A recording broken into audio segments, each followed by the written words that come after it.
In this video, we are going to be analysing SAVA. So to get straight into it, what are going to be key resistance levels if we continue to the upside?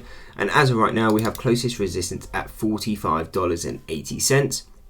Breaking through there would take us to $48.50. And then once again, if we can break that, we're looking at $48, and then breaking through there would be $60 and a final level at $74.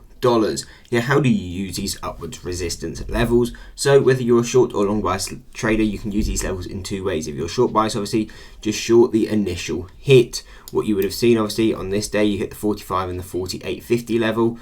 That's where we start to pull back. If you're a short trader, you would have covered coming into this closest deviation, which would be the second, and you'd be out of the trade there. Short trade done. And again, you would look for the same thing if you're looking to short the upper levels.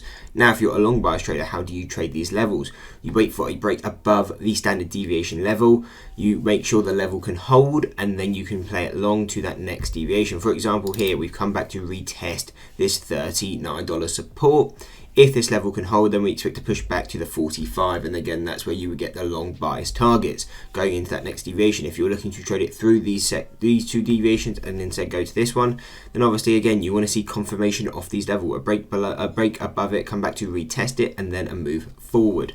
Now, those are our resistance levels. What are we paying attention to as key supports? And that would be $30, $32, and then breaking through there would be $20, $17.80, and then final levels at $11, $3.60, and a final level at $1.75. Obviously, levels going below the $11 support, it probably isn't all that likely. Seeing it down at $3.30 or even $1.75 seems quite unlikely. So really, if we break this $11 support, just pay attention to the key psychological levels. So $10, $7.50, and at an extreme push would be $5. Otherwise, again, if you're paying attention to the resistances, we're currently sitting around $41. If we keep pushing up, again, we're going to have some more resistance coming into the 45, 48, but considering we've already hit them, there's more chance we break through. So where you'd want to see a break above, come back to test it as support, and then we could see a push down up to around $57, $58.